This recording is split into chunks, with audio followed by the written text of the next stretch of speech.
Well, welcome everyone. Welcome to all our attendees and our panelists. I'm very happy you could join us for this post-COVID-19 Rebooting with Research panel discussion on our virtual future.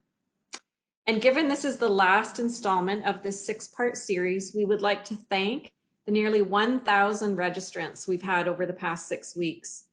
The University of Waterloo is proud to host this webinar series because Rebooting with Research looks more closely at cutting-edge U of W-based research that's making a difference and leading to the establishment of companies. Hi, my name is Bridget Moloney. I am the Managing Director of GEDI at the University of Waterloo.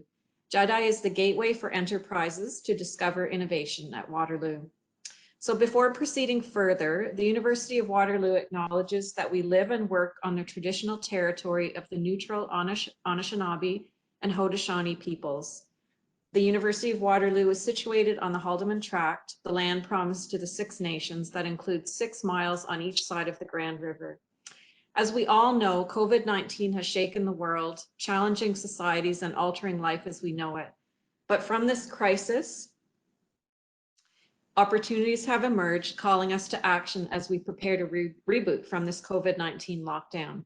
How we work and behave, how society and the economy will function, and how we innovate and educate will change. So plotting the future for Canada, your enterprise, and yourself is complicated and challenging. Our researchers and university partners are happy to share their research and their perspectives. So a bit of housekeeping. If you have a question for our panel, please send it via the WebEx Q&A by clicking on the Q&A icon in the bottom right corner of your window and selecting all panelists before sending. So now I'd like to introduce Neil Randall. Neil is a faculty member at U of W. He's the executive director of the Games Institute, and he's also chair of the Council for Responsible Innovation and Technology. So Neil, very happy and pleased to have you moderating for us today, and over to you. Thanks, Bridget. Greatly appreciated. Good afternoon to everybody. I want to start by thanking everyone in the audience for attending. These are very busy times for everyone. I'm sure for some of you, you're finding it busier than normal. And these are times of adjustment in many ways. And we're deeply grateful and excited you've been taking 60 or 90 minutes of your lives to hear about some possible futures. I also want to thank Bridget and GEDI and Tom for making this all happen. Tom, you're happy to know you're one of the mainstays of my inbox at this point, so that works out well. And finally, to the panelists who came together and agreed to do this, this is a commitment of time and brain, and I very much appreciate you giving me both. This panel focuses on research towards what I've been calling the virtual future. Of course, I'm not the only one by far who's calling it that, but for me, it represents a new focus in my own research and implementation from this moment on. I'm in the process at Waterloo of starting an initiative I'm calling the Ecosystem for the Virtual Future, which will put UW researchers from basically all disciplines, all faculties together with partners in the academy, within industry, in government and community to explore and help create the experiences that virtual and remote technologies are bringing and will bring more of to our lives. Over the next 1, 5, 10, 20 years, I think we're going to see ongoing and increasing use of these experiences and that they will change us in good ways and in bad. I want to emphasize right here that this panel is not a sales pitch for the wonders of technology. I happen to love a lot of technology that's out there, but that's not what this is about. We need to understand that all technology comes with the good, the bad, the wonderful, and the horrific. And we've seen examples of all of those. And all of this needs intensive, ongoing consideration from people from all walks, essentially. The Ecosystem for the Virtual Future is designed to help us understand what it means and to help Canada lead the charge in making this future as viable, as sustainable, and as human as possible. This means in-depth understanding of what virtual technologies do to us, positively and negatively. It also means learning what they can do for us in all aspects of our lives. Virtual work, virtual health, virtual education, virtual entertainment, virtual government, virtual activism. We've seen these, we're going to see more of them. Name it, virtuality is a major role to play in the future. In some cases already happening, as this panel event already demonstrates. We're not in a meeting room on the University of Waterloo's physical campus. We're all sitting in different places, watching faces on screens and listening to our headsets. And somehow we all actually believe that everybody we're seeing or hearing is actually present. We've been doing meetings of this kind for years, of course, But COVID changed the game. Suddenly there was no other viable choice and we began to adapt. Of course, we're really good at adapting to technologies. Just ask the telephone, the automobile, the personal computer, the internet, and the smartphone. But we need to be looking at a world where technology adapts to us. The virtual future is about shaping technology intentionally and intelligently for the benefit of and under the direction of the living beings who will use it. Today, we're experiencing virtual meetings, conferences, doctor visits, school classes, and shopping, to name just a very few.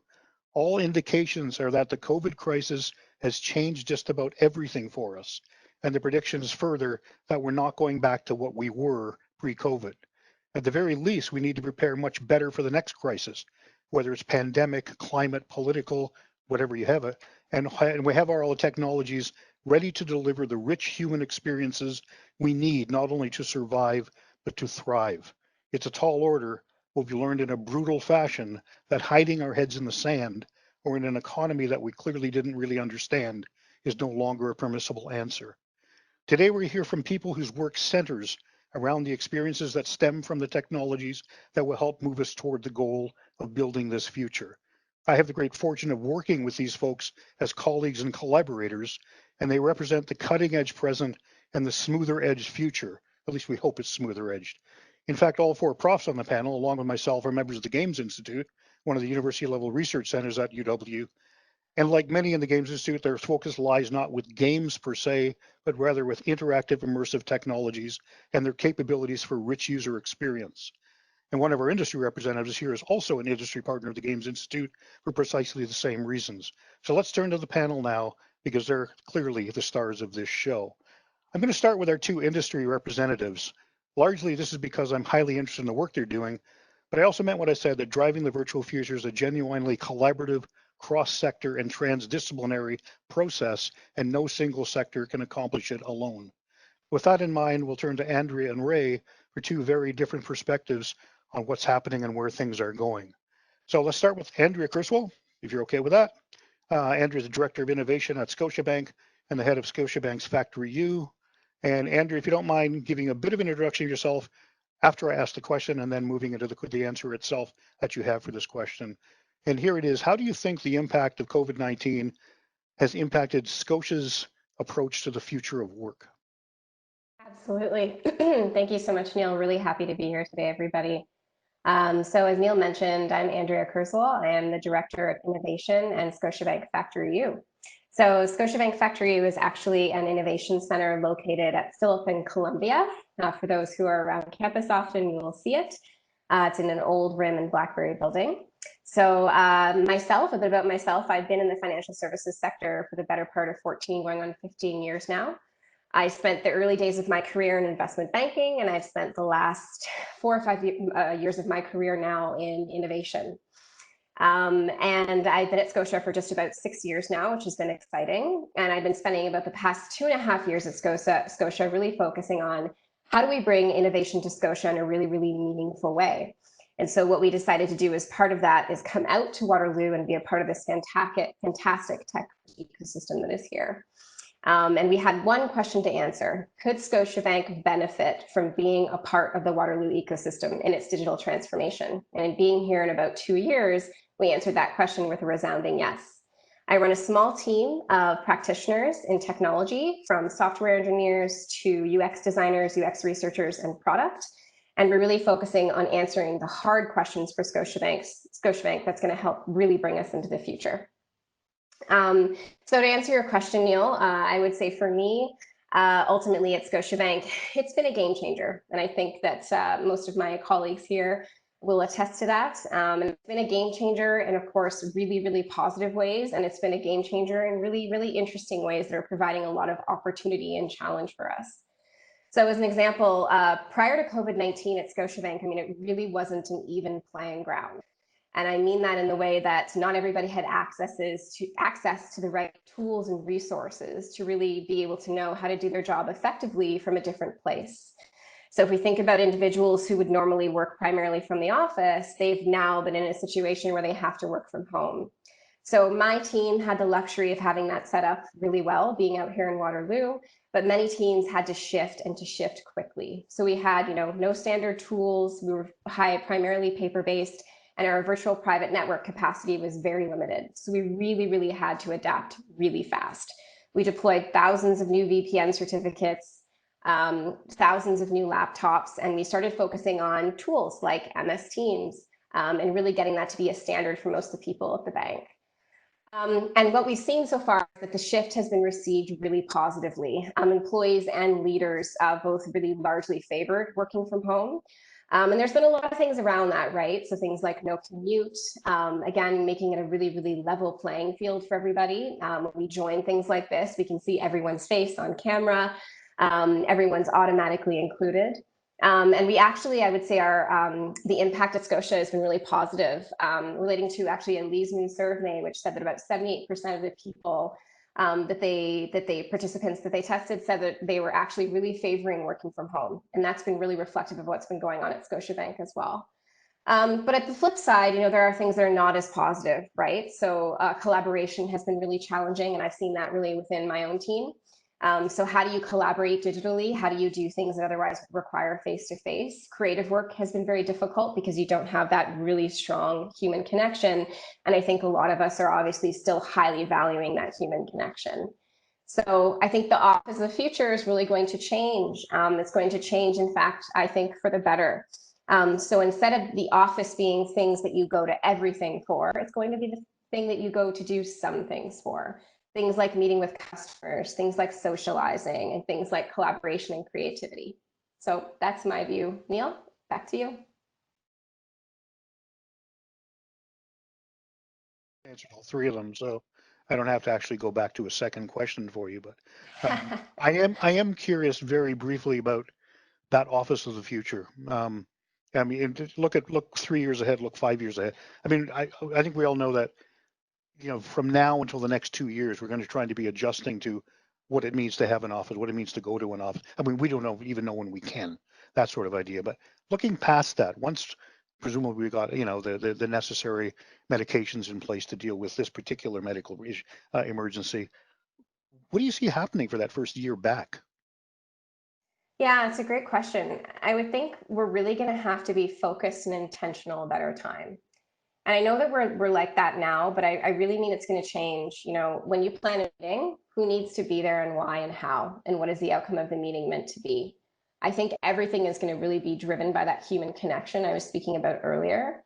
And there's a few things I think that are really going to help us with all of that with the Office of the Future. It's going to be really focused on tools, software, and rules. So for example, some of the rules we were talking about was how do we create the right working agreements, right? So we know that working from home has allowed us to have really great flexibility, especially when you think about people who have children, right? And that flexibility is really advantageous for you to be able to feel like maybe you have a little bit more of that work-life balance that you might have not otherwise had you been commuting every day. So I think what we're going to have to be focusing on as groups is how do we create those right working agreements to then be able to work effectively. So things would be like, how do you have overlapping hours? So we're going to focus more on flexibility rather than preferences. So you can have that flexibility. If you're a morning person and you want to work from 7 a.m. to noon, then that's fantastic for you. If you're an afternoon person and you light up in the afternoon, then that is we want to be able to set up those kind of agreements so that everybody can work at different times, but then create that kind of overlap so everybody runs into each other at the right time. Also things like response agreements, right? So, what is instant messaging for? What is a phone call for? So if it's not urgent, maybe you send me a Slack message. If it is urgent, give me a call. I think those kinds of things are going to be the things that we see in our virtual future that we're going to want to start setting in place now so that we have a really smooth transition in the next year or two. All right, thank you very much. Ray Simonson is the CEO of Glove Systems. And Ray, for you, I have one main question. After I hope you tell us a bit more about your company and what you're doing and about yourself. Does the current virtual technology we have, or the technologies we have, do they work going forward? How well do they work? And what do you see that could be drastically improved? Thanks, Neil, and thank you, University of Waterloo, for giving us the chance to be on this panel. as I said, I'm the CEO of Glove Systems. I'm a former lumberjack and now a software guy. Did 3 years at UW Systems Design before I ran out of money. And I've co-founded 2 tech startups in the region. This would be the 3rd one. I retired about 2.5, 3 years ago and found out that I'm a crappy golfer and a lousy skier. And I get bored easily. And when Dr. Carl Haas at the University of Waterloo, who had been a longtime friend of mine, and we've done many things together in a previous job, Carl came to me and said he had a great idea and he was looking for some advice on commercializing. I took a look at it and said, holy cow, this is amazing. So we started talking. Eventually, Dr. Haas and his PhD student, Mahdi Sharif, asked me to join them, and we created Glove Systems. I very quickly added Rob Payne, a former BlackBerry executive, to the founding team for his knowledge of cloud-based, complex B2B apps. What Dr. Haas had noticed long before, I think, a lot of others, was that industrial projects, so this is building big plants, whether they're power plants, petrochemicals, pharmaceuticals, building big plants is moving towards prefabrication or modularization. And it introduced, well, it had a lot of positive advantages. Being able to work in a factory instead of a field is a big upgrade. Not having to take a plane to work is better than driving, is a good thing. So Carl noticed that this is a trend that's moving forward, but the tools being used by the people building the modules, prefabbing the modules, were pretty much the same as the tools they used to build the pyramids. Tape measure, square, and a level. So Carl had worked with a local company called Acon down in, actually they're in Toronto, but they have a big shop in Cambridge. And they spent about 5 years working on understanding the work processes in a fabrication shop, and also looking at the latest measurement technologies and trying to find ways to do better measuring and comparison. So at the end of that, when I joined them, they had solved a whole bunch of those. We've continued to work for the next couple of years, and we're now have a commercial product.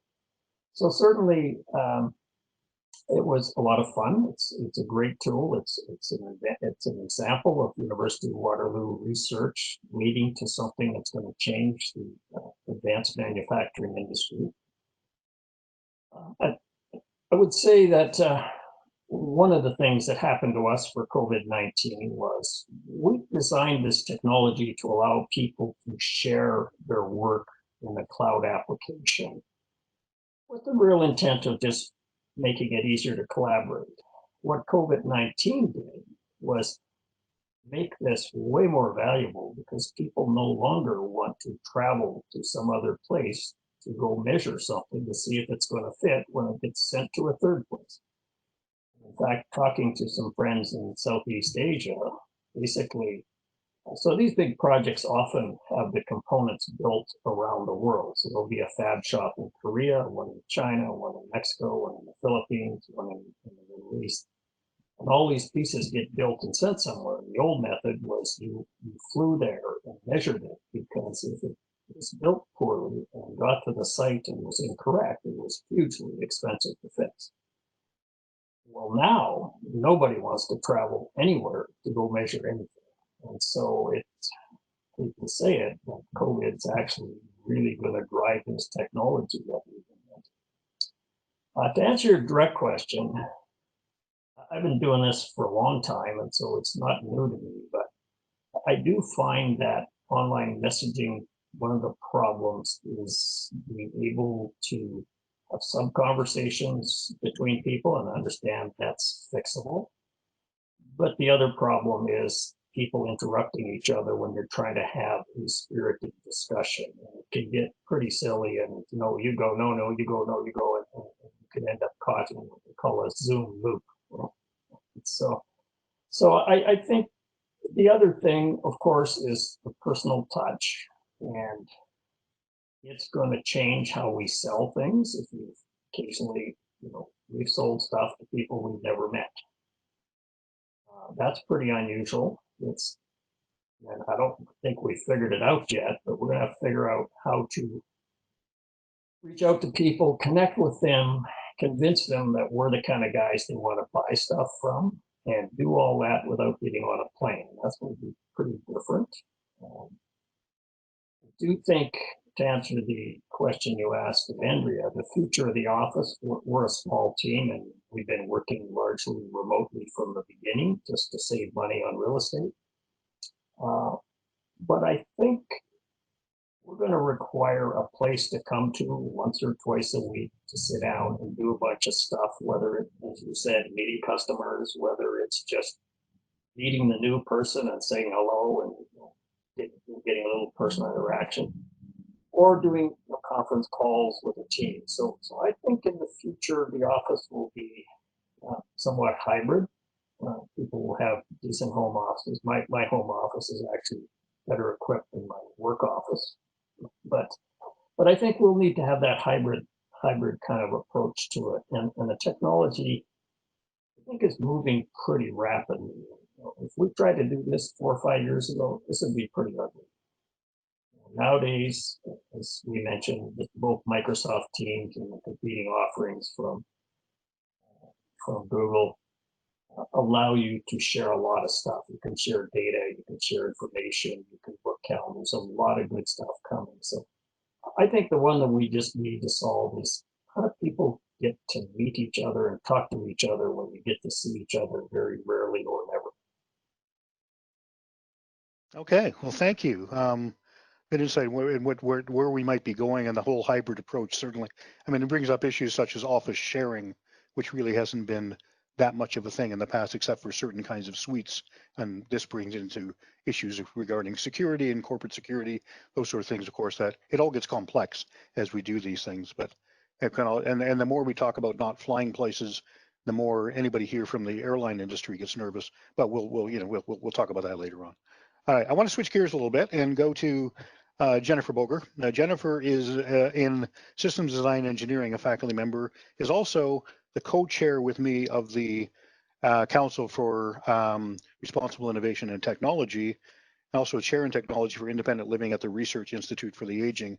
Just really fascinating work on virtual reality for the elderly and how that all works in. So I'll let you talk about your own work itself. But Jen, one of the things you and I have been talking about are things such as the misuse of virtual technology and the related data, and also about equitable access to virtual technology.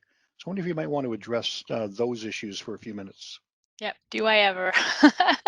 So thanks for inviting me on this panel. I mean, I think this is a wonderful initiative and I'm so glad we're discussing this. It seems even more relevant considering the times around us right now.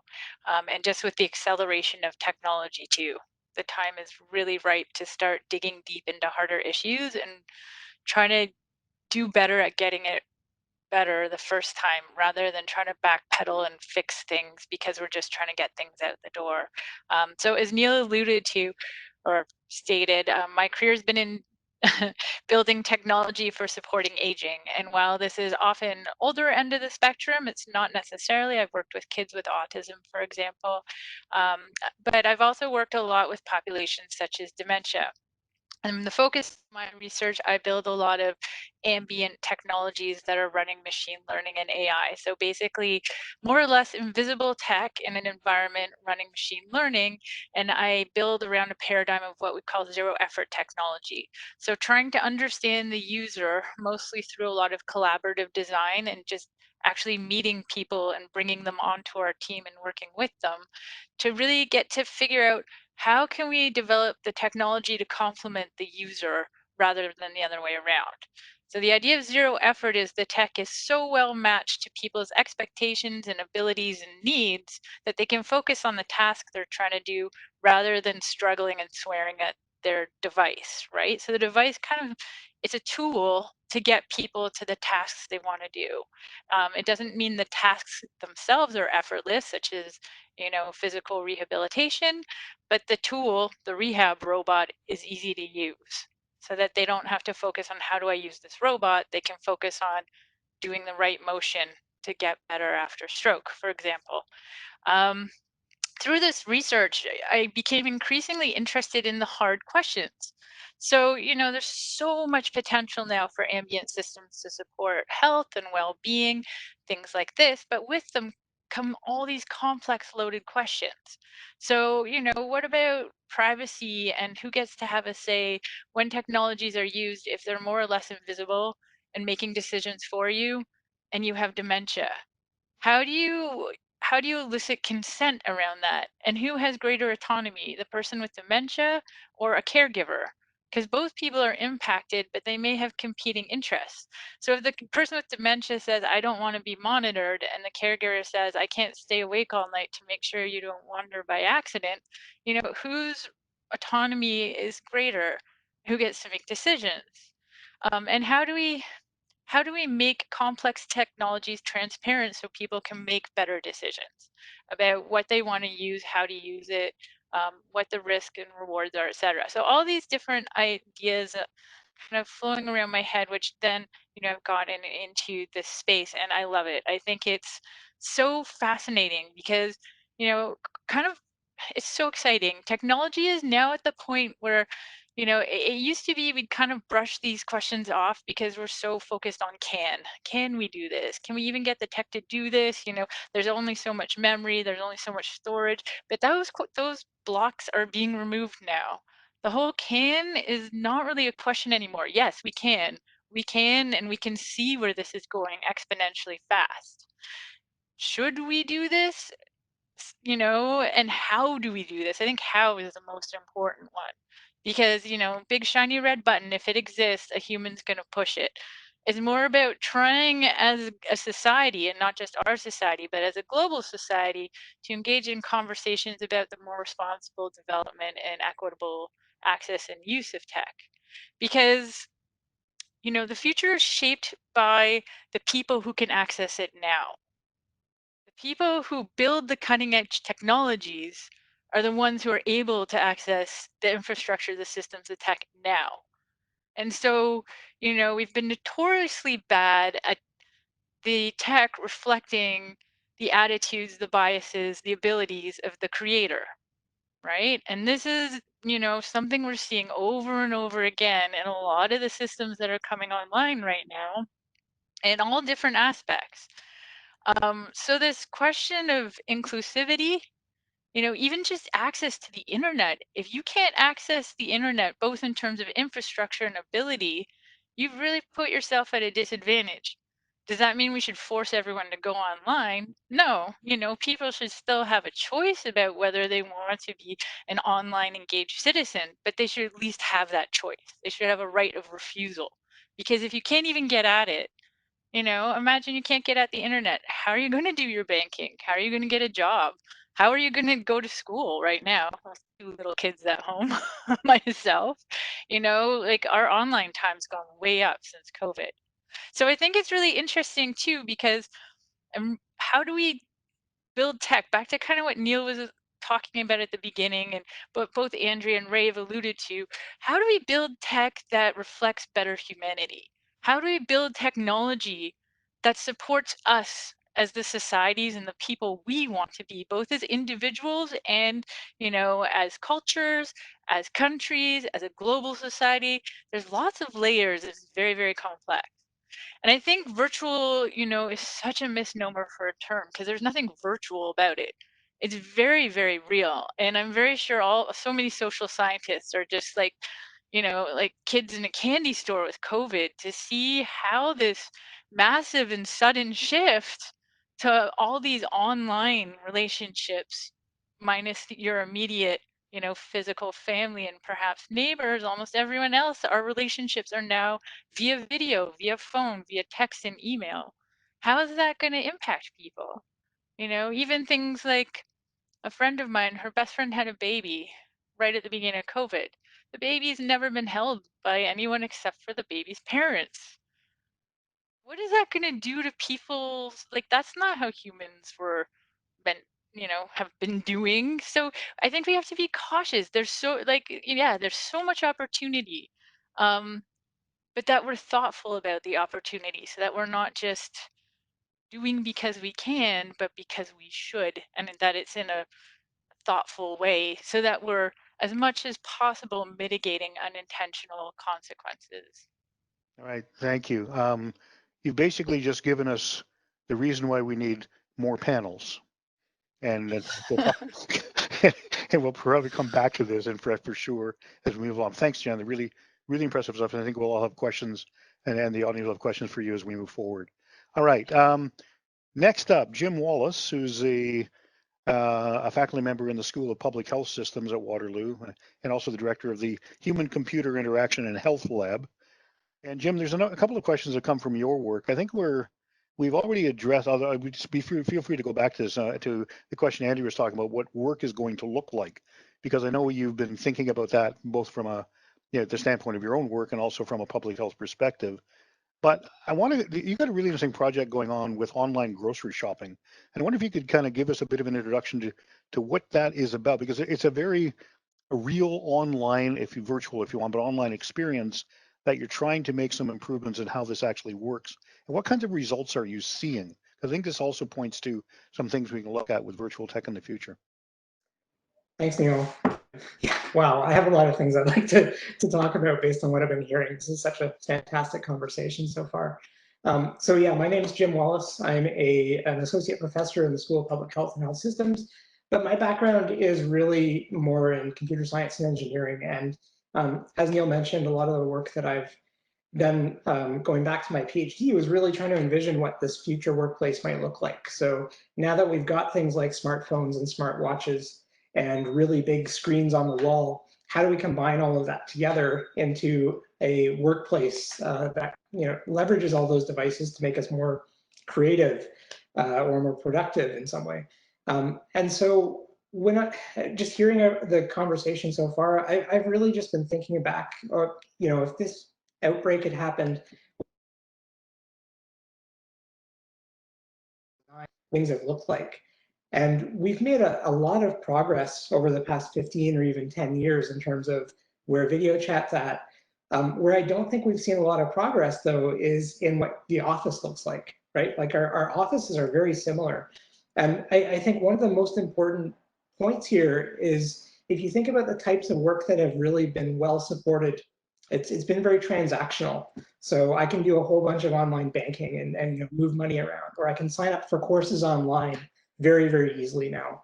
But it's this creative work or the sense making or decision making, the stuff where we actually have to get together in one room that's really kind of falling apart online. So I don't think the technology is there quite yet. And I personally agree with everything that's been said in terms of that's the stuff that we really want to have supported when we need to get together in the same physical space. Just absolute cathedrals of meeting spaces, right? With all the coolest tech and just really nice spaces where we can break out and use whiteboards and all the best technology that we need to make the best use of that kind of limited time that we could potentially be together. So I really love the kind of the direction that conversation was going, and I'd be happy to talk about it more. But maybe just to go to where Neil was asking in terms of the online grocery shopping project. My PhD student, Marcella, has been looking at this for some time. She was actually interested in online grocery shopping well before COVID-19 came. And so this is something we've kind of been well positioned in terms of exploring. But as everyone knows, we've all been experimenting with online grocery shopping. Where we're interested in understanding is the health impacts. So Marcella was initially working on apps that shopping to help try to understand what you're buying, whether or not you're meeting your dietary needs. Are you getting enough, fiber, fat, sugar? Are you getting too much of that? And basically helping you to understand the food as you're purchasing it. And so now we're really taking that and looking at it in the online context.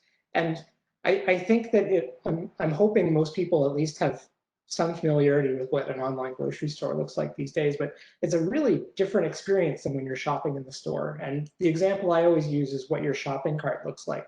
So when you're in the store, you're pushing a cart around, you can glance down and look and say, okay, I've got a bunch of fruit and vegetables, so I'm probably doing okay this week. Or maybe they look down and you see a whole bunch of junk food and just say, okay, well, maybe I should, swing by the fruits and vegetables section. When you're shopping online, you've got this little icon at the top that just says you've got 10 items, and you've got no awareness of whether or not what you've actually bought is healthy. Just in terms of looking at the labeling on packages online is pretty hit or miss depending on where you're shopping. And even when you're in store, interpreting those packaging labels is pretty challenging. So we've got some hypotheses there, I think, in terms of online shopping is maybe not quite as supportive as in person. And so understanding what that means for our long-term health, especially if we need to be doing more of this. Who knows how long we're going to be doing online grocery shopping for. So I think there's some really interesting implications there. And it's not necessarily just grocery shopping either. There's lots of different aspects of our lives that we're now doing virtually, and we just lose a lot of that sense of the physical space and physical objects. So I think there's a lot of research there and a lot of questions about what this means for our long-term well-being. Jim, you had mentioned in the conversation we had beforehand that you have a lot of concerns about surveillance and privacy with regard to this. If you can give us 30 seconds on that right now, because I think we might want to circle back to that. And certainly it's been mentioned before. Jen was mentioning as well. So maybe this isn't exactly privacy. It's probably more privacy than surveillance. But just to give you one of the examples in the context of online grocery shopping, if you were shopping online in the grocery, on a grocery store website in the middle of April, and you search for eggs, you were probably more likely to see chocolate eggs than real eggs from a chicken. And so the fact that the store can kind of be tracking your activity and thinking about how to best present you with information to maybe maximize sales rather than your health, it's kind of an interesting situation to be in, right? Like we're giving up a lot of control over our lives to either algorithms or we're giving agency to people who are maybe looking at profit rather than our best interests. So I think that there's a lot that we take for granted. We don't really think about what information we're giving away or how it's being used. In terms of the surveillance, I mean, one of the big topics these days too is contact tracing and whether or not we all want to be carrying around an app. I think there's a lot of public good there, don't get me wrong, but I'm also just curious about how much of that information is already out there. Like I'm very honestly curious just through our credit cards and other interactions online. I think you could probably reassemble quite a bit of that data just by what's on private servers out in the world already today. All right, thanks. And I will mention that one of the interesting parts, is you're seeing it right here today, is 6 months ago, I would never have dreamed of being asked into somebody's private house through technology, or in my case, into my basement, right? And you can make judgments about me, tell things about me as a human being from what's in my basement. By the way, if I showed you the other part of the basement, the judgment would be even worse. But the point is that there are things you can tell from people that you just weren't able to do. And that is a direct statement of our ability to, I'll call it, infringe on people's privacy, but we kind of haven't had a choice here about, now all we can do is set up a room that is the room we want people to see. And some of us have gone to that length. Some of us have just slunk down in the basement again, the way we normally do in these situations. All right, thanks. Andrea Kerswill, we're going to swing over to you. You're a professor of digital media in the communication arts department. And I know you do a lot of work with museums and galleries and other kind of digitization projects. And I wonder if you could give us a sense, based on your experience of these collaborations with galleries, museums, and Indigenous community organizations, how do you see these kinds of memory institutions, public institutions, in the near and further future? Thank you. Thanks for Neil and everyone having me here. This is very interesting discussion so far. So we all know visiting museums was often an interactive, tactile, and social experience, and it's always group activity involving many person-to-person interaction. So during the COVID pandemic, many museums, library, galleries were forced to temporarily close. And now some museums and the cultural attractions begin to reopen or prepare to reopen. they are facing tremendous challenges, rethinking the visitor journey and adapting to the future. So we really don't know yet, what does a physically distanced museum experience look like? In the past few months, many museums and cultural institutions have provided some digital content to keep their members, their visitors engaged. And public responded to it very positively. In this context, I like to think a bit more positive direction in terms of virtual future. Chaos is latter. I'm quoting from Game of Thrones here.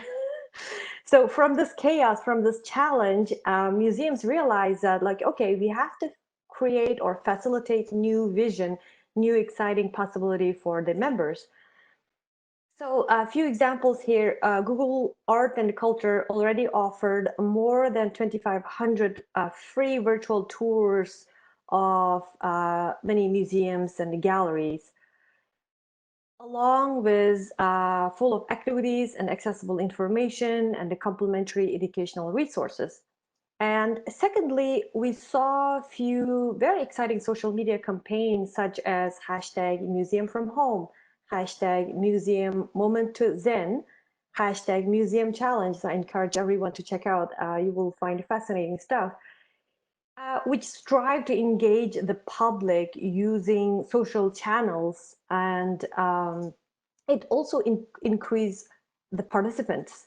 So now Museum from Home became an augmented reality app that allow you hang famous art painting on your wall that you can see how it would look like.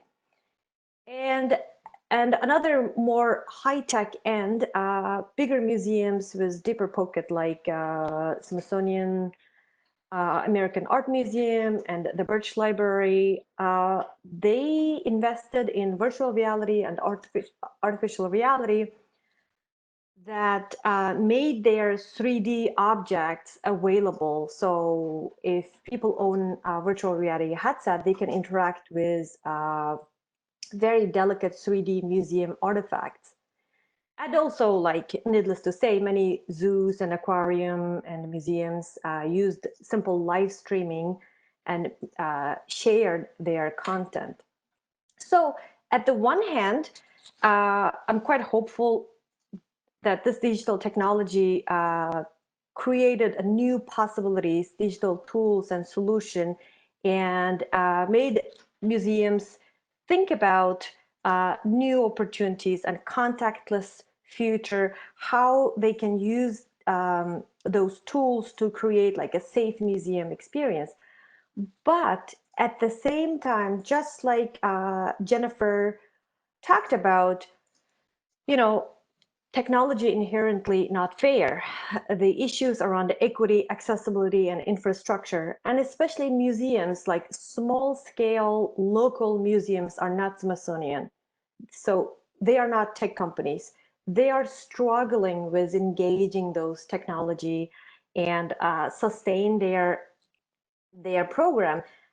And actually, most of the revenue coming from the membership, coming from the visitors revenue. So now they are significantly cut. It's really hard for them to engage those technology financially and technically. So I think in the near and the farther future, at the one hand, it kind of set the tone that there are lots of amazing possibilities. At the same time, there are many critical issues that we have to think about from different perspectives. We have to be worried about all the way through. I mean, obviously, if we're going to move to a future where we're counting on, in fact, depending on people having access to various digital technology, including what we're calling now virtual technology, then that has to be built into the infrastructure, because there's no way you can just do it on a haphazard basis. And that again goes back to what Jen was pointing to as well, that whole idea of who gets to decide who gets the tech, who gets to decide who uses the tech, and the fact is it has to be much more, broadly available to all. This is part of a citizenship suddenly. So what does that all mean? So yeah, really interesting work in museums and galleries. But as you can see, it expands out into really an idea of digitizing culture in a lot of ways, and cultures in a number of ways. Some really fascinating work. All right, thank you very much. We'll come back to these. Another panel, by the way, that we need. We need way more panels. Okay. Michael Barnett-Cowan is professor of neuroscience and kinesiology department, and also director of the multisensory brain and cognition lab. And by the way, when I asked Michael for some topics to talk about, these are the three he gave me, which I think we could just list them and find out what he's about. It's virtually rebooting reality is number one, immersion from reality, and then number three is rebooting virtual reality. So I love the way they're all phrased in there. They're all put together. Michael runs a virtual reality working group within the Games Institute, among his other activities on campus. So Michael, I wonder if you want to talk about a little bit about this idea of your attempt to capitalize on virtual technology to manage through the crisis. Thanks for having me, Neil. So yeah, my name is Michael Barnett-Cowan. I'm an associate professor of neuroscience in the kin department at Waterloo. And my lab is really interested in understanding how humans perceive both the real world and the virtual world around them. I'm going to pause, make sure that you can. Yep, we should be good. Yeah, so one of the things that I've noticed through the COVID crisis is we've been able to use existing technology fairly effectively to try to manage some of our ways of connecting with other humans as much as possible. And as Ray pointed out, I think the timing of the evolution of the current technology that we have couldn't have been better. You know, if we went back a few years ago, we wouldn't have had the ability to so rapidly shift the way that we do work and connect with people, largely due to faster connection speeds and cloud computing principally. But that's also highlighted some of the issues that we have with our current technology and some of the current struggles that we're trying to figure out. How do we fix these problems in the future to make you know, our new digital future that much more accessible for more people?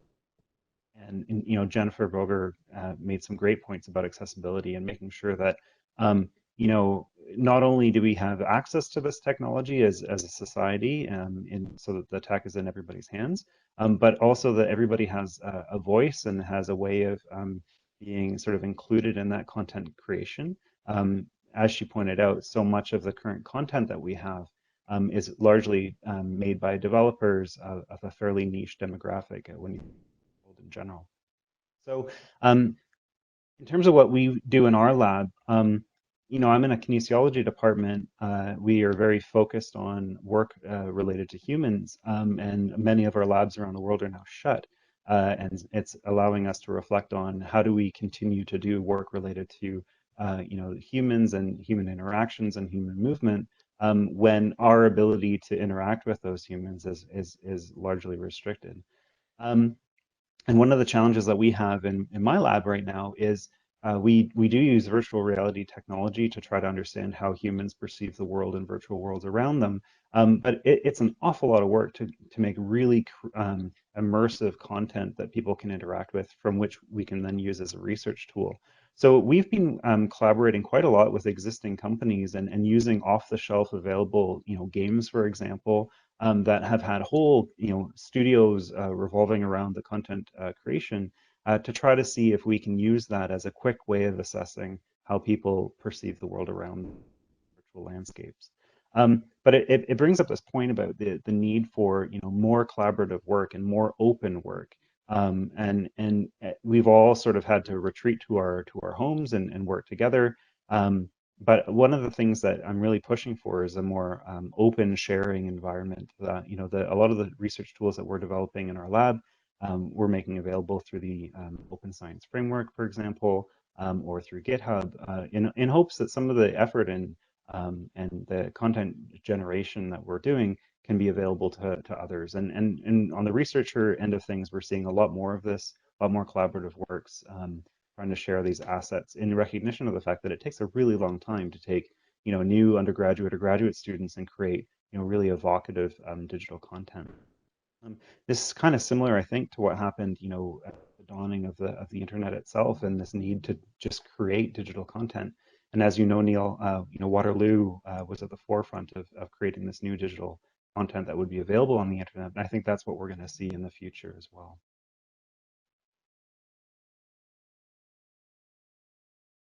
I think that the last question I want to ask you, Michael, is something you pointed about, summarizing kind of the weaknesses of virtual reality and how they've been exposed for what we have. I know you touched on that to some degree. And by the way, I also want to recognize that virtual technologies is one thing. Virtual reality is part of that.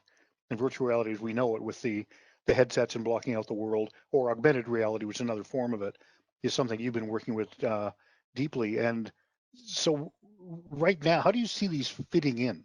Like if we move forward with virtual reality as part of the virtual ecosystem, where's some of the things we go with that? Yeah.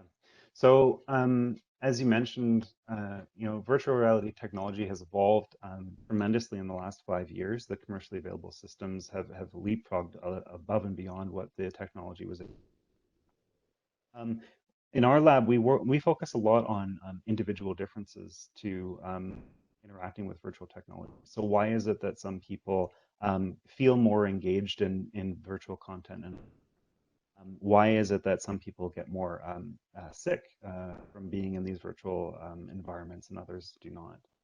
And I think that problem has largely come about from, again, this idea that it's largely been, the technology itself has evolved from the perspective of the developers. In fact, our own research has shown that those that have a lot of gaming experience broadly defined through principally first-person shooters, though, those people tend to be less motion sick when they're in virtual environments. And so, the industry itself has recognized, though, that sickness in VR is a big problem. Our research shows that there's a great diversity in terms of how many people get sick versus those that don't, and how rapidly people get sick throughout the actual experience itself. And so there's a huge effort now to come up with predictive models that can predict who's going to get sick, who's not. When are you getting sick in the process of engaging in that content, and how can you maybe dial that content down a little bit to allow people to persist? Because this is the key thing. I think most people recognize the value of everybody having like a little headset, and put it on and you can immerse yourself in the work environment or get really creative in other people. But if you can't persist in it for more than 20 minutes, then the true potential of that technology is just not really there. Yeah.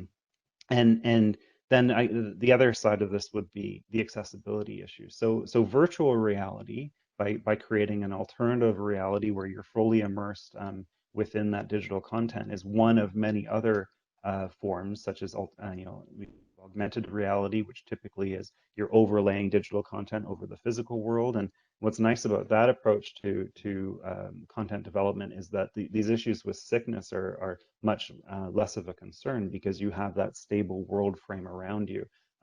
But then, of course, you have to deal with asynchronies between the real and the digital worlds, and how real do those digital objects really feel. But the other thing about AR is that it's much more accessible. You can create apps on multiple phones, for example, or tablets that would allow you to overlay these digital contents, and really try to get to, what's the minimal viable product, or what's the minimal viable concept that you're trying to convey. It may not be necessary to have this $500 headset on everybody.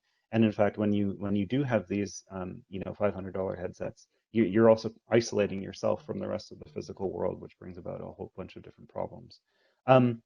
So I think that what we've recognized is that there is huge potential for these technologies, and in terms of using them as tools to engage in other content, such as virtual museums, for example, which we just heard about. But also that there needs to be more content. And this has been a problem leading up to the COVID crisis, that it takes a lot of time, and it takes huge studios with not just computer scientists, software developers, but artists and people from the humanities to be able to create enriching content that people want to be engaged in, to tell their stories and interact with others. But I was also thinking, and this is my final point before we go back to Bridget, is that what we're talking about now with VR and AR even filters back into the other conversation, certainly into Jen's work with dementia patients, certainly into Einer's work with the museum, but even things like the grocery shopping app. If you got a problem that you can't see the cart, well, we need to provide a way to see the cart, and maybe augmented reality is a way to do that. But then you run into all these other issues that go along with it. And one of them, of course, is motion sickness. But the other one, even with augmented reality, it's trying to make sure we have that cognitive ability to understand what is, I'll call what's real and what's not, except that's an artificial distinction too. Okay, thank you to all of you. And right now, this would be lovely if we could all ask each other questions, but we flat out don't have time to do that right now. And we have a whole bunch of, very smart people out in the audience waiting to ask questions as well. By the way, I'm following a chat in the Games Institute Teams app and noticing that they've got a bunch of questions going on. So I hope folks, you all ask them at the right place so we can get to them. Bridget, back to you to take this over to the Q&A and end what we're doing right now. Sure. Thanks, Neil. Thank you, everybody. That was fantastic. It's such a different world now as we go forward, and it's fascinating to hear all of your insights. So I want to thank the audience very much for joining us today and weekly over the last 6 weeks. As I said earlier, the series has had close to 1,000 registrants, so it's fantastic. For the audience, please stay for the Q&A. It begins momentarily. Reminder to submit a question, just click Q&A in the bottom right corner of your screen and select all participants. So a very big thank you to Professor Neil Randall for moderating the discussion today. Thank you, Neil. And a big thank you to all our panelists, so Michael, Jennifer, Ainer, Andrea, Ray, and Jim. Your insights and expertise were really valuable, very interesting, right on point, very topical. So thank you so much. And for the audience, if you have any other questions, or maybe you heard something today that intrigues you and you'd like to explore it further, please reach out to me. My email is on the GEDI homepage where you registered for this event. And again, for those who may not be familiar with GEDI, it stands for the Gateway for Enterprises to Discover Innovation at the University of Waterloo. I'm Bridget Moloney. I'm going to share just a slide here. So it's a thank you slide, but it also indicates just the URL here where we have all of the replays available. It's uwaterloo.ca/jedi/events, and my name and title is down below. So now I'd like to move on to Q&A, audience Q&A session, and there again on the slide are the instructions. So just a little bit of instructions. So first of all, I really want to thank the audience for submitting questions both during the registration phase early before this panel started today and during this webinar right now. So I've actually been provided with a selection of questions that I'd like to put to the panel. And Neil, all of you, all of the panelists and the moderator are welcome to contribute to the discussion, of course. And we'll try and keep the answers somewhat short to allow a maximum number of questions. We found in the previous webinars, we actually ran out of time for all the questions. So let me just pose the first question that has come in. It was submitted via the event registration system. And actually, Neil, I'd like to direct this question to you and also to Andrea too, from a financial institution perspective. So the question is, in a virtual environment, are there new rules and policies that will need to be developed to ensure that audience members are engaging in the workplace or in the educational environment ethically and responsibly? How can rules and ethics be enforced in a virtual environment? And how do we deal with proving the person you're speaking to is really who they say they are? Maybe whether it's for an exam or a mortgage application. So lots of points there to consider. Neil, perhaps you could start. No, I think Andrea should start, since it's a very real office environment where these issues probably come up more, and also because people have heard too much of me. But go ahead. Okay. Sure. Yeah, absolutely. And I think that's a great question. And I want to obviously focus on how it was positioned, which was all around rules and policies. So of course, as a big financial institution, a lot of things that we really focus on is, protecting our customers, protecting our customer data, making sure from a regulatory and a risk perspective that we are putting our customers first. So, pre-COVID-19, that was very important and continues to be a pillar of our organization. So I would say, you know, some of the things that even Scotiabank Factory U is working on and going to be working on in the future, we're really focused around, less around enforcement and more around humanizing. So how is it that we come to our customers in a really purposeful and meaningful way so that they feel secure in that environment to provide us with information? So things like mortgage applications or potentially even car loan applications, how do we do that in a very different way? And I think, you know, we've, you know, not just, you know, Scotiabank, but institutions across Canada and the world have been really struggling with this question for a long time and are making, you know, significant headway over time to be able to meet our customers' needs where they are and sort of when they are. Some of the things I think we'll probably see more of is the guidelines from a regulatory perspective starting to change.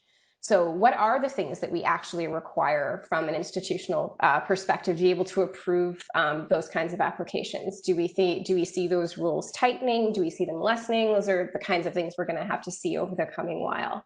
But what I will say, and I think is most important here, is that we're able to provide customers with that comfort of being able to complete an application online, get something online, and feel that everything they're doing is in a secured environment, and that they are able to achieve things in ways they maybe wouldn't have in the past, right?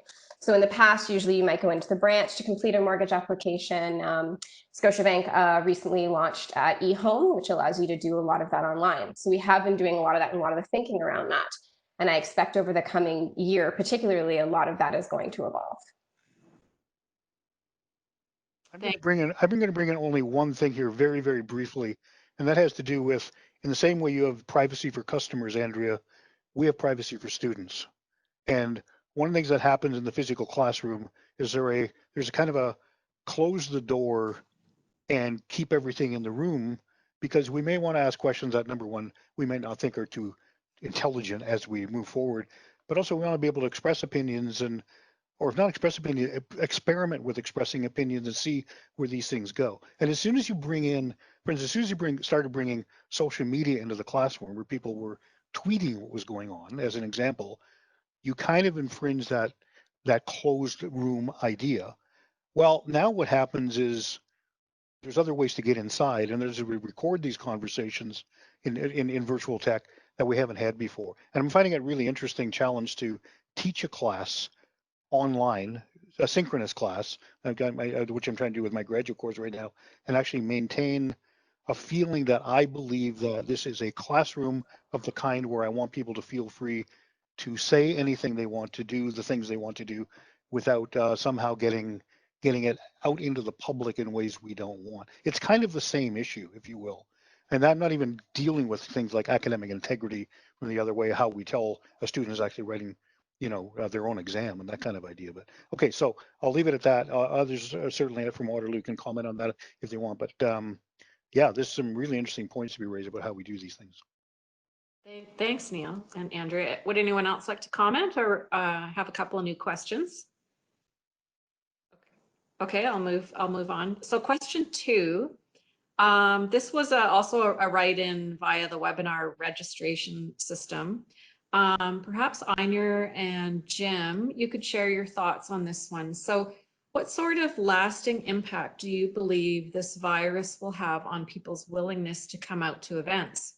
So more specifically, how will this impact touch-based devices in public spaces, such as interactive displays in malls, games at an airport, or even events or experiences that depend on close proximity, like going to movies or sports events? Thanks for the question. This is a hard question for a researcher. Without a long-term ethnography observation, it's really hard to speculate what will have the long-lasting impact on people. But at the same time, in the context of museum, at least for near future, for a few years until the vaccine implemented, the main idea in museum community is a contactless future or contactless user experience that, you know, make everything digital, like your museum ticket or the main information and audio tour. So even when you go to museum and gallery, follow the protocols, keep social distancing, and instead of using this communal touchscreen portal, more rely on your own mobile device. So I don't know a lot about the willingness of people, but I'm sure if everyone follow the protocols and respect yourself and others' safety, I think the events and the public space will be gradually open up. That's good news. I can jump in too. So it's kind of interesting because I don't think these devices pretty willing to interact with them before, and so I think people are going to be much more conscious of that. I guess I don't know what people are going to do long term in terms of their behavior, but I do know that there's been a lot of technology developed, both from my group and other groups at Waterloo, in terms of letting people interact with things from a distance. So maybe you're using a smartwatch or a smartphone and interacting with the movie screen or a big screen at a stadium. And there's also a lot of cool technology in the pipeline. So there's some really cool research using ultrasound waves to let you have haptics in the middle of the air. And so you can actually kind of feel things even though they're not physically present. And so I could see a lot of research in the future trying to bring that contact experience in a contactless environment. Interesting. Thanks, Jim. Can I add one thing here? I mean, I want to, first of all, what happens in the immediate future is going to be different from what happens in the far future in like all likelihood, because we'll learn how to deal with these things. I don't think any question whatsoever. In the near future, we're going to be kind of looking over each other's shoulders all the time, finding out whether it's, are you wearing a mask, to what should we be worried about? But remember that there's different generations involved here. And as we get to a much, much younger generation, and I'm talking people who are now 7, and what's their world going to be like as they become teenagers, and how much of this are they going to take with them? We simply can't know. I mean, my interest in virtual tech is about what we can do in the future that we can't do now. And actually, I'm looking much more at positive things that come out of it, rather than saying how do we keep people, back and afraid and that sort of thing. So this idea, I mean, what happens with sporting events, we don't know yet. All I know is we're trying to do this artificially right now. If anybody's watched the Premier League soccer games on Saturday, and they're putting video game sounds in these things right now, that sounds absolutely ridiculous. That's not the way to do that. But we will adapt in certain ways and figure out how to make this happen, except for the things that collapse because economically they make no sense. So I don't want to make this into everything's going to hell in a handbasket. In fact, quite the opposite. There are some opportunities that we simply haven't pursued yet. We don't even know they're there yet, and it's time to start thinking about those. I don't think that has anything to do with the question you asked, but it's fine anyway. Next. Thanks, Neil. Anyone else before I move on? All right. So this next question is for Jennifer. One audience member who points out that they've worked from home for decades for both large and small companies is wondering how things are different now that it applies to practically every person. So how are those who kind of, have to catch up and adopt new technologies and change their communication preferences, how are they being impacted? That's a fantastic question, and the answer is hugely and all over the place because it's such a spectrum, right? For someone who's worked from home for decades, you're set up to go. Whereas if you're in a hands-on industry, this is going to be really different for you. So it's very difficult. I think the special thing is we're all special in terms of we all have our own niches, we all have our own preferences, we all have our own needs, like how we engage in work, what we engage with, as we've been talking about, is just so very different. And to Neil's point, maybe the silver lining of this whole COVID thing, not just from a technology, but from a societal perspective as well, to take a good hard look at, well, what's not working for us and what needs to be changed. And, you know, people are, as much as this has really shaken things up, I think it's also a time where a lot of people feel ripe for change, either because they see opportunity or they've simply had enough. I mean, look at what's happening in the US at this moment. And, you know, thinking about that, looking at this panel, which is predominantly Caucasian, right? And so again, predominantly Caucasian, successful business, successful academia, our experiences, our view of what technology is and how it should be used is very different from people in different socioeconomic, different gender, different culture, different race, on and on and on it goes. So I think, you know, key to this is, I think, honestly, we have to get having some thoughtful and difficult conversations, right? And not just trying to do status quo, but that this is a real opportunity to do different, to learn from people who have worked successfully from home for ages and figured out, well, what did you do that really works for you?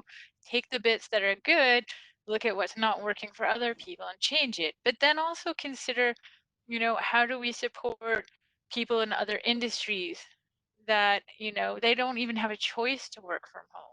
That's not necessarily an option, right? Because that exists too.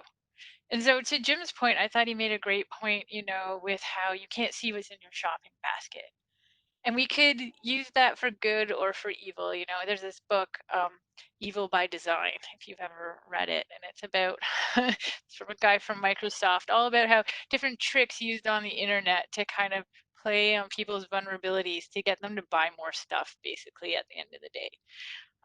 And so, you know, to that point, optimization is in the eye of the beholder. And how do we balance when we have different stakeholders, different viewpoints, different value systems?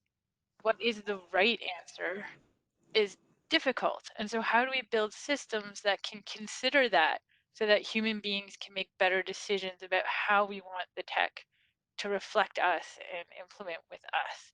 Because honestly, one size does not fit all, right?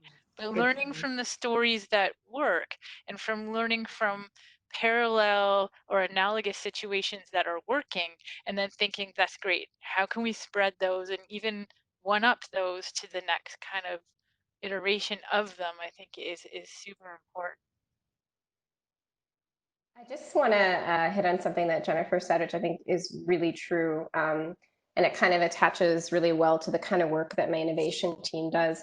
I think you're going to see a really serious growth, and we're seeing it already, but even more so in user experience research and user experience design. A lot of the work that we do in Factory U is very much focused on taking those principles as a baseline to start. And those things consider, but are no means great at yet, things like accessibility and producing things that everyone has as much as possible equal access to. So I think over the coming years, you're going to see those practices become more of the norm, especially in a really technology-rich ecosystem like Waterloo. We have excellent software development. We have excellent technology overall, but I think you're going to see that sort of really humanist, how do we consider humans in all of this equation become much more important. And I agree, and I think it's wonderful to hear. And it sounds so ridiculous, right? Like Yeah. Technology for humans that consider humans. It's like, how is that not at the forefront of the equation? But I agree, and I think that's exactly heartening, is that people, including, you know, the students I'm teaching too, it's a much more socially and environmentally on average conscious generation than the ones that came before. You have a lot of people that are very passionately driven, not just to do tech, not just to do business, but to do good with it. How can I make a positive difference while following my passion? You know, that's something that really resonates with a lot of people, and increasingly so, I think. So that's also something that's tremendously hopeful, that I think we really need to pave the way for and support, to really let them, you know, use all that youthful exuberance and just like really engage in taking tech to the next level and making it a partner with us as humans rather than a tool that we have to adapt ourselves to use. But I think that's part of what's happened as we become more and more used to the technology we have. I mean, as we were developing through the 80s, 90s, and 2000s with the growth of the personal computer and then the smartphone, those ideas, we were trying to figure out what they were for. You know, it didn't take long to figure out the smartphone was not about phoning anybody, but what was it for? But as we get more and more used to it, and we come to kind of the end of the line with what the smartphone can actually do, they're all the same now, basically. So now we're figuring out what they do, and we're learning some of the consequences of being engaged through social media, through other kinds of activities, and we're learning how this all happens. So we are making that move to making the tech be about us and what we want, rather than just trying to follow the designer's dream of what it was supposed to be for. So I take that as a really positive and encouraging framework, whether or not you agree with everything that's happening right now. It just has to do with we are turning that corner. And as we look at these future technologies, I think we're hopefully going to be doing it with the same thing in mind, that what are these things going to be doing to help, to guide, to create a world that is the more of the world we want to be in than certainly the one we've seen just coming to an end of right now. So yeah, really, really interesting points. Thank you. That was a fantastic discussion on that question. So next question, Ray, this one's over to you. Would like to get your thoughts on the following. And Michael, if perhaps you could chime in as well. So could you discuss factories and the future of manufacturing, considering advanced manufacturing technologies, automation, robotics, etc.? How are you seeing all of this being blended together so that we get more than just people working from home using remote tools? So i.e. the whole being greater than the sum of the parts. That's a big question.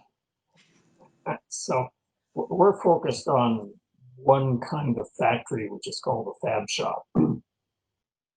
Most people think of factories as car manufacturing or appliances or something where there's big lines and stuff's moving.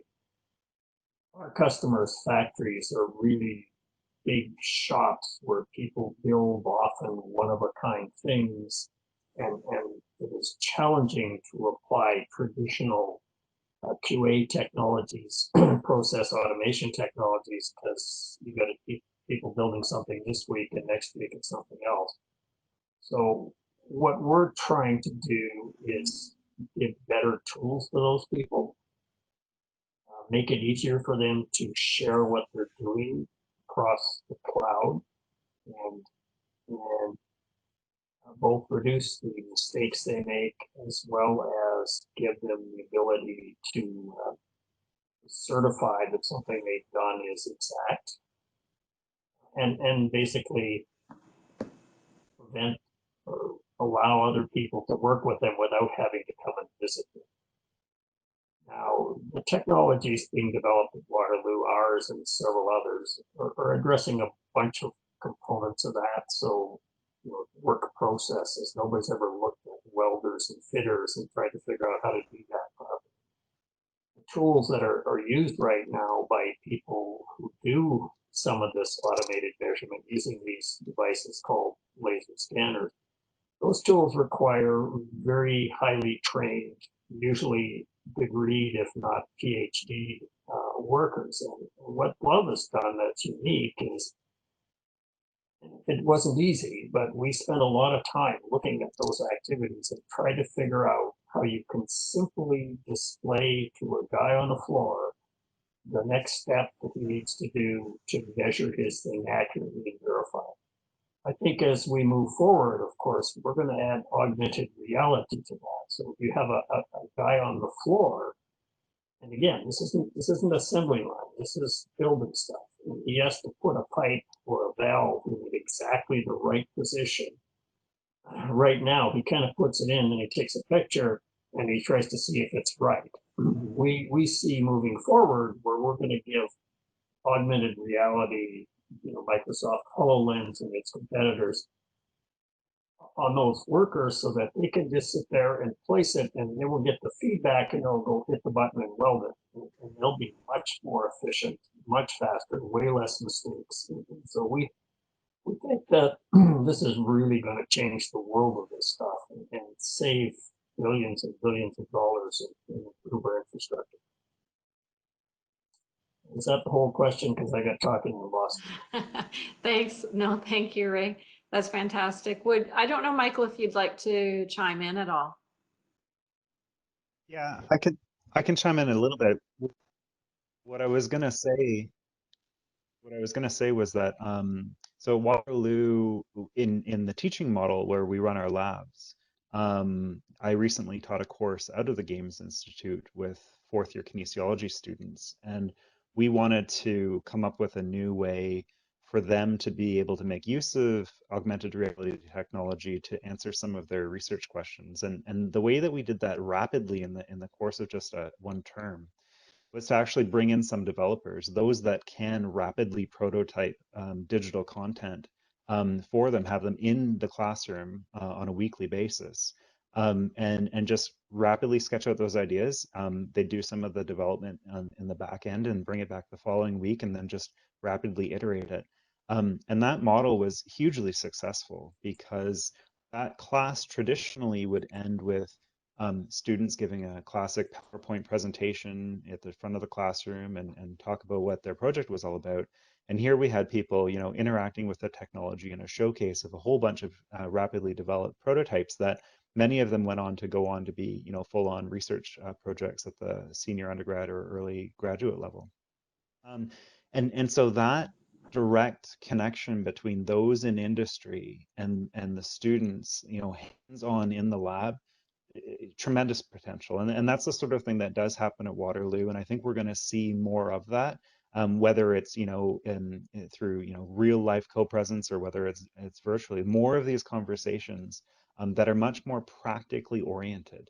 We've got these creative young people, as Jen was saying, who want to change the world. And they don't have the tools or the rapid way of going about how to do so. But there are those people within industry who know how to do this, are tremendously skilled, and many of whom also have the same sort of ambitions of changing the world. So I'm hoping that what will come out of this is, a recognition of, who are we as humans and what are we doing? And do we have to create markets and pinch every single penny? Or can we create a new future using technology that makes us better humans? And I think the potential is there. If anything, everybody's missing reaching out and just touching and engaging with people, right? Technology does not need to be cold, but we need to really make an investment in trying to better humanity using it in the future. Thanks so much, Michael. So I'm going to move to the next question. So this is for Einar and Jennifer. So looking for your insights on this one. An audience member says they wrote their master's thesis on the digitization of archaeological materials. And they're particularly curious about how museums might navigate the socio-cultural problems with digitizing objects in this way, particularly in cultures that see them as intrinsically sacred. And in some cases, traveling to these locations is part of the sacred experience. So how do you see that being affected? Thanks. This is very interesting question.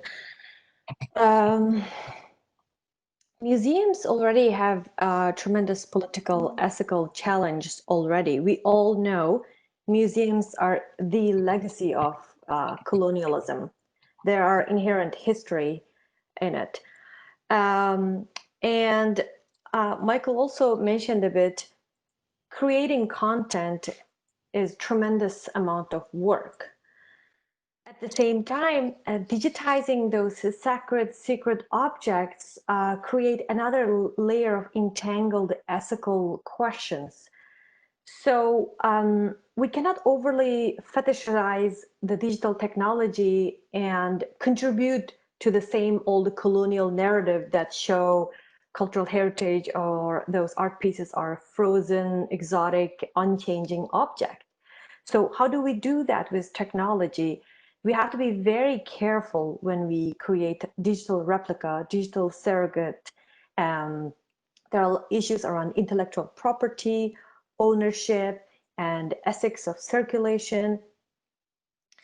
I think, crafting and curating meaningful and mindful digital content are the most important priority, both in the near and the farther future. In terms of visiting those sites in person, yes, it is part of the sacred journey.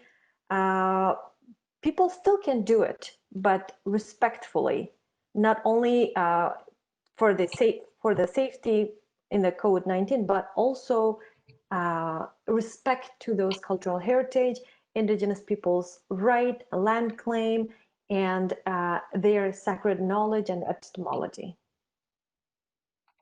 Thanks, Einar. Thank you. Jen, any last comments? Yeah, I was totally thinking along the same lines. I love that perspective. It's, museum objects similar to art. Many of the objects are a museum so people can look at it, but first and foremost, they had a purpose in that culture. And so I think it's very important to be thoughtful, sensitive with the culture or the peoples whom have the object of interest. And it's up to them to really think about, how what they feel comfortable with in terms of interactions. In terms of equitable access, it's really fascinating because once we can digitize, it opens up a lot more equitable access. Not everyone could travel to, say, the Middle East, if that is where a piece lies. So it enables people to have more access. But if that's not something that is appropriate, I think the next step too is education. So why is that not appropriate? And starting to dig deeper on not just being able to see the object, but to understand a lot more deeply the culture that surrounds that piece or object and why it's not appropriate to show some objects, perhaps, even though they are of tremendous value or have tremendous historical significance. So I think, with good art and museum pieces, as much as the piece itself, it's the story that comes with it. It's the understanding of how that positions within our society. I remember as a kid looking at mummies in the ROM. How does that, thinking about now too, how they even got there, but even as a kid, just being fascinated that that was once a person 2,000 years ago, Right. blowing your mind. So how do we have those experiences more respectfully with the people with whom the objects are associated? Thanks, Jen. Very good points you made to close this. And I'm sorry to cut you off. We've actually run out of time and there were more questions, but sadly we couldn't get to them. So I want to really thank the audience again for your participation and thank Neil and Michael, Jennifer, Einar, Andrea, Ray, Jim for answering all the questions and discussing. It's been a really informative and enlightening discussion on this really important topic of rebooting from COVID. So I really want to thank again the nearly 1,000 people who registered over the past 6 weeks, and we invite you to view the replays on the university's YouTube channel. You can go to uwaterloo.ca/Jedi/events and find the links. And if you have any further questions, as I mentioned earlier in the audience, please feel free to reach out to me. You can find my email on the JEDI homepage. I'm Bridget Moloney. So this closes our session for today, and just want to give a big round of thank you and round of applause to the audience, Neil as moderator, all the panelists, and the whole JEDI team who made this happen. So thank you very much for joining us, and goodbye.